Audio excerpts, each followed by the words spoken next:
Hi,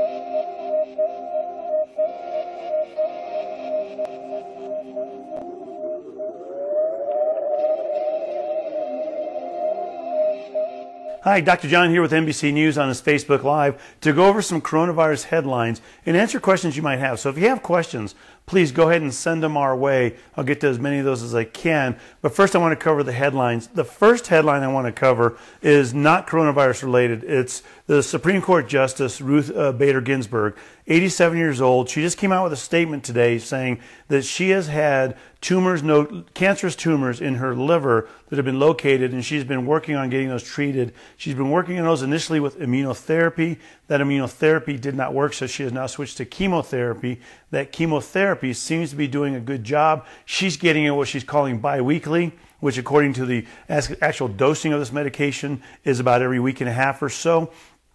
And she'll be doing that for weeks on end here to try and keep those tumors under control. According to her, the tumors are stable. She has not seen any more tumors, or they haven't. And so that's good news. And she says she feels good even though she's undergoing chemotherapy, which can be a rough ride for people to have because you can get immunosuppressed, you can get nauseated, and the things people typically think about with immunotherapy, with chemotherapy, hair falling out. But just to give you a little history on the Supreme Court Justice Ginsburg, she was diagnosed with pancreatic cancer in 2009. Remember, she's 87 years old. She had a reoccurrence of the cancer in 2019 and had a 3-week course of radiation therapy then, declared cancer-free in 2020. Over the last few months, she's had gallbladders. This week it was announced that one of her stents that was placed in her bile duct, which comes off the gallbladder, was clogged. They had to clean that out, but that clogging of the stent actually caused an infection, so she underwent IV antibiotic therapy, which cleared up the infection, and now she's telling us about the tumors in her liver. What most experts are saying, and I agree with them, this does not seem to be a liver cancer. It seems to be a pancreatic cancer that has extended over into her liver or metastasized into her liver, which is not uncommon. But one thing to remember, she is 87. She originally had pancreatic cancer in 2009, which is 11 years ago. Pancreatic cancer, its 5-year survival rate is only 9%. And so for her to get this far is phenomenal. And to notice the things that are going on now, they're all being treated. And she's a person in excellent health. She could probably do more push-ups than I can. And hopefully we wish the best for her and that this gets under control and she's able to continue. According to her, she's continuing with her Supreme Court Justice duties. And hopefully she's able to continue with that as time goes on. So that's the non-COVID related headlines. Let me talk about the COVID related headlines. And there's a couple I want to go over. One are masks.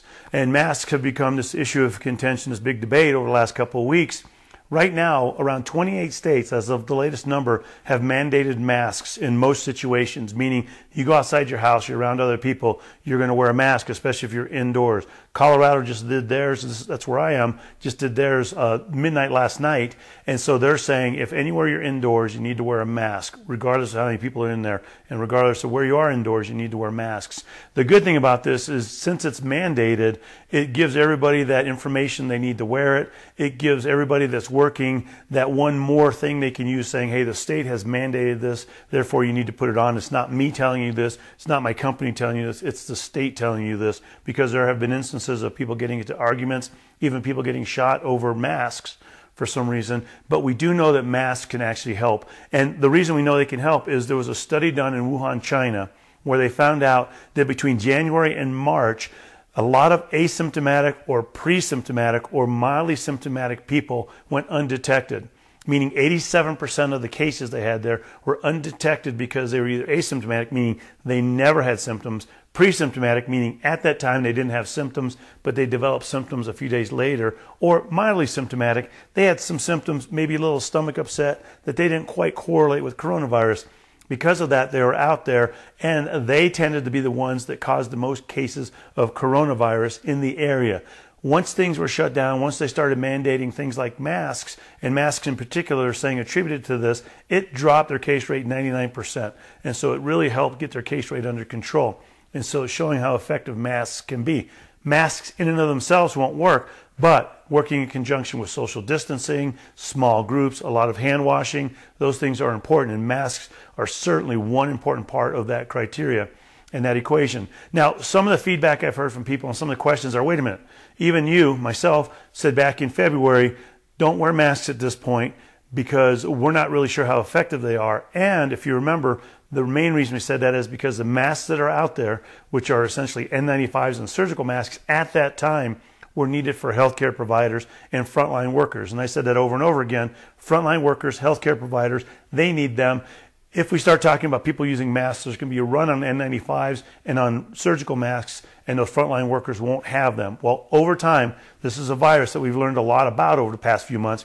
We have found out that cloth masks, the masks you make at home, double layer, triple layer cloth masks really go a long way towards protecting you. As a matter of fact, I was at Colorado State University at one of their laboratories a couple weeks ago, and I was with them while they were testing masks. The N95 mask, sure enough, it filtered out 95% of small particles.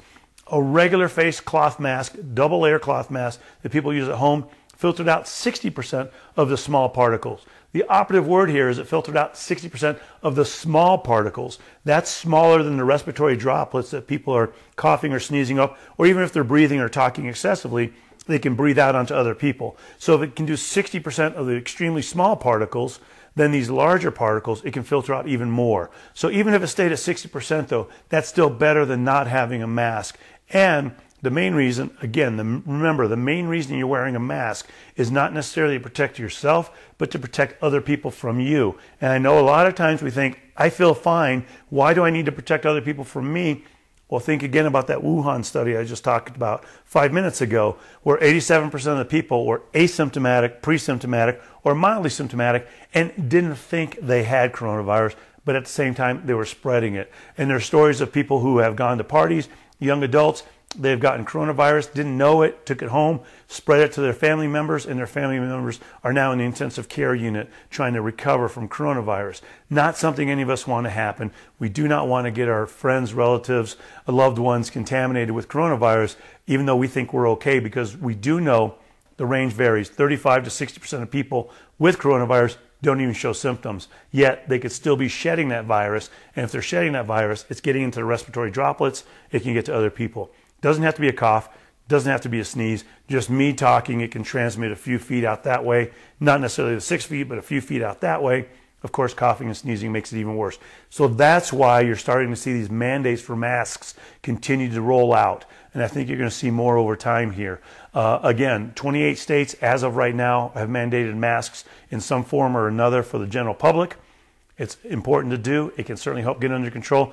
And as a matter of fact, the CDC, just this week, Dr. Redfield said, hey, if everybody universally wore masks within 2 months, we'd have this pandemic under control. That's how effective masks can be. So that's the mask part of this. Now, the third thing I want to talk about are vaccines. There are a couple of vaccines in the news. As of now, there are over 100 vaccines being produced, trying to be produced for coronavirus. 15 of those have actually gone to human trials. Of the 15, the two front runners are one's called Moderna, the other one they're calling the Oxford vaccine. Basically, the results are showing about the same. The Moderna one just came out with results saying that everybody in their small trial, this is just a few people in the trial, a few dozen people ended up developing antibodies. These are neutralizing antibodies to COVID-19. Important part is those neutralizing antibodies, meaning they're antibodies that can specifically target COVID-19, which is important. What we don't know is how long those antibodies will last. The other one is the Oxford trial. And those results are going to be coming out in a few days, and we think those results are going to mention a couple of things. One is that they have those same antibodies, but also they're looking at what are called helper T cells. The difference here being those helper T cells are the memory system and the surveillance system of our immune system. And so even though you might not be able to detect antibodies, there is a possibility that if these T cells can detect the virus, if they're tuned to detect the virus by the vaccine, then once the virus enters the body, quickly they can mount a defense, they can get antibodies produced, and they can start attacking it. That's how measles usually works. Measles, you don't see antibodies often if you do a blood test, but those T cells can detect measles, and they can fight it very quickly by having the body produce antibodies that are specific for that. So even though you can't detect the antibodies, in essence, they're there. They're just waiting for the T cells to wake them up and get them working. Could be the same thing here with COVID-19. Time will tell. But again, those vaccines, the race is on right now. Talking to experts over this last week, vaccinologists as they call themselves, these vaccines probably will be coming out after the new year.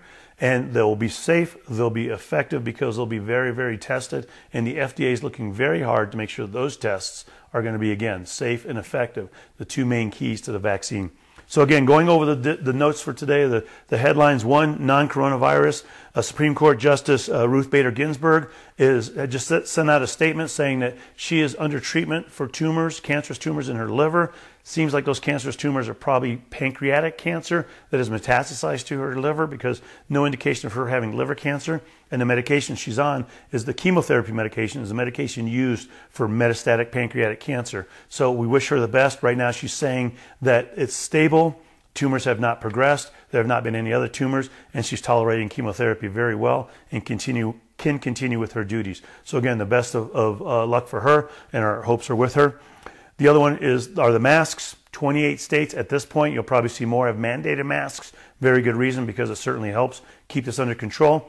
And then the vaccine. There are 2 front runners. There are 15 in human trials, and there are over 100 trying to be produced at this point. So it seems like the vaccines will be coming out hopefully within the year, and then we can start getting them into people, getting this pandemic under control. But now let me see if we have any questions. If social distancing works, then why wear a mask? So the question is, if social distancing works, why wear a mask? So a couple things here. One, social distancing would work if everybody 100% stays socially distanced. The problem is that does not happen. You can imagine in your household, it's fine because these are people you live around with. But if you go somewhere, let's say you go to a restaurant, and in a restaurant you're sitting 6 feet from somebody else, but there's a traffic pattern going past you between the 2 tables. Well, guess what? That's not 6 feet anymore. Same thing. If you're in an indoor event, if you're in a bar, 6 feet, very hard to do. If you're out in a store, imagine a store. That would only mean one aisle of people going in one direction, staying 6 feet apart, which some stores are implementing. But anytime you go in and out the door, anytime you're passing other people, you can get within that 6 foot distance. And so it's important to remember, these masks work, 6 feet works. None of these work by themselves. And the 4 big things that work: wearing masks, social distancing, that's 6 feet, making sure you're not in large groups. Most experts say 10 or under, and lots of hand washing. That's what's going to get this under control, particularly those masks, because that's not something we've done to a big extent here. But now with these mandates, hopefully it does end up happening.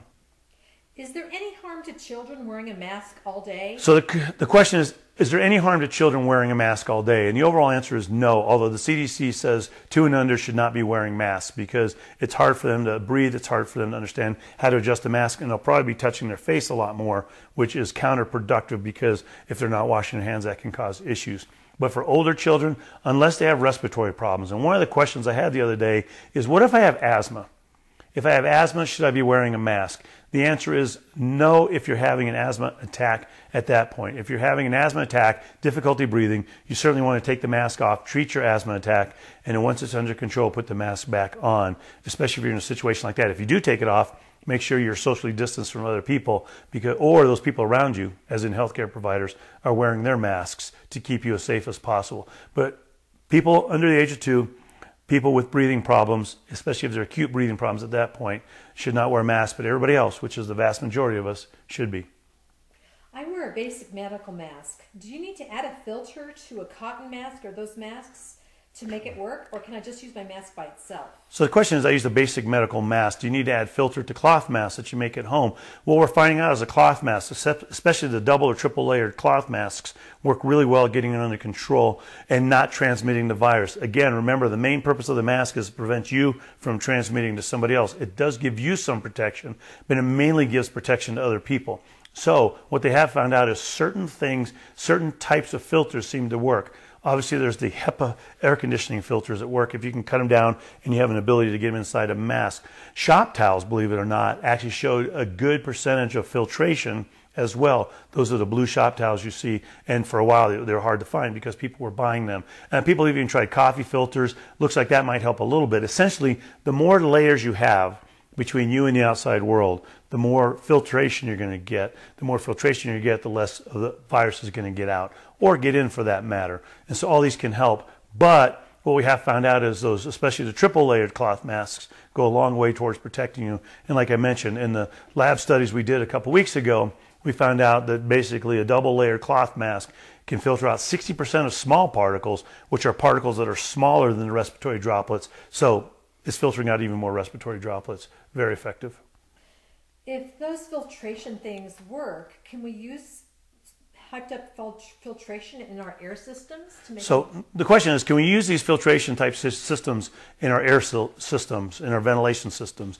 HEPA is the main one, HEPA is the one main filter that's out there, and those HEPA filters do a good job. But the thing you have to remember is if the air is circulating and it has virus in it, that circulating air, especially if I'm near somebody that's coughing or sneezing or within my 6-foot distance, that's going to possibly have coronavirus in it. Until it goes through the filtration system and comes back in, that's when it'll clean out the coronavirus. And so for a while, that virus will be in the air until it gets cleaned out. But then it can get replaced by more virus, so you just need to be careful. So they do a good job of cleaning out and getting that virus out of it so it's not stagnant, but at the same time, it's one of those things that until it gets to the filtration system, it can be in the air. And one thing we found out in China, there was a study in a restaurant where they think that the people that got it from one person in a restaurant had coronavirus, had COVID-19. A few other patrons ended up getting them that weren't sitting next to them, and they think it might have been because the air system was going through. So you can imagine if the air pushed the virus through before it gets to the filtration system, it could affect you. After it gets to the filtration system, not as much. And so again, even though this doesn't linger in the air that long, it still could affect you if the ventilation system is pushing it through, which is another reason outdoors is better than indoors. Confident can we be now with the COVID-19 information, as the CDC won't be publishing that info directly? So the question is, how confident can we be with the information we're going to be getting from COVID-19 since the CDC won't be publishing that information? And for those who don't know, what happened this week is the CDC historically has been the data collection center for the U.S. HHS, the Health and Human Services, this week said no. We want to start collecting data, so we're taking that role away from the CDC. We want all hospitals and clinics to send us their data on coronavirus. The reason they said behind this is because the CDC typically is a week or so behind everybody else in getting the information. The reason they're a week behind usually is because they want to make sure it's extremely accurate, and they give out that accurate information. Other sources will give out information that's much quicker, and the numbers tend to be higher because, again, there's not that week delay. It's more timely. So the HHS is saying in order to be able to get this under control and to get resources where we need to, we're going to go ahead and get this information and not give it to this, not let the CDC collect it. We'll collect it instead. The concern is, will this be politicized? Will it be used to the point where the information is not very accurate? And will it be transparent? And the honest answer is we simply don't know at this point, but hopefully not. Because the key here is to make sure we get information that is accurate, timely, transparent, and can be used by anybody, accessible by anybody that needs to get information or even wants to get that information. So we'll know as time goes on whether in fact we are meeting that criteria when it comes to HHS using that information and gathering it instead of the CDC. Can the United States have 270,000 deaths by November? Is that possible? So the question is, can the United States have 270,000 deaths by November? Is that possible? And it certainly is possible. We're in July right now. So you think 3 months from now, 4 months from now, it could be possible, especially when that second wave hits come October time frame. And so we need to be extra careful, and that means that we all need to make sure that we do the things that we need to do to keep it under control. 4 things I talk about: masks, social distancing, small groups, and hand washing. Right now the deaths aren't close to that, but it certainly is climbing faster and faster all the time. One thing we're finding out is the young adults that are getting affected right now, they're not causing an increase in the death rate like we were seeing back in April at this point yet, but time will certainly tell because death rates lag cases, and we're still in the midst of the case upswing, and so the deaths are starting to rise as well. We just don't know how far they're going to rise. Hopefully we don't get to 270,000. It's distinctly possible we could, but that means we all need to do the things we need to do to keep safe. So again, fantastic questions. Thank you very much.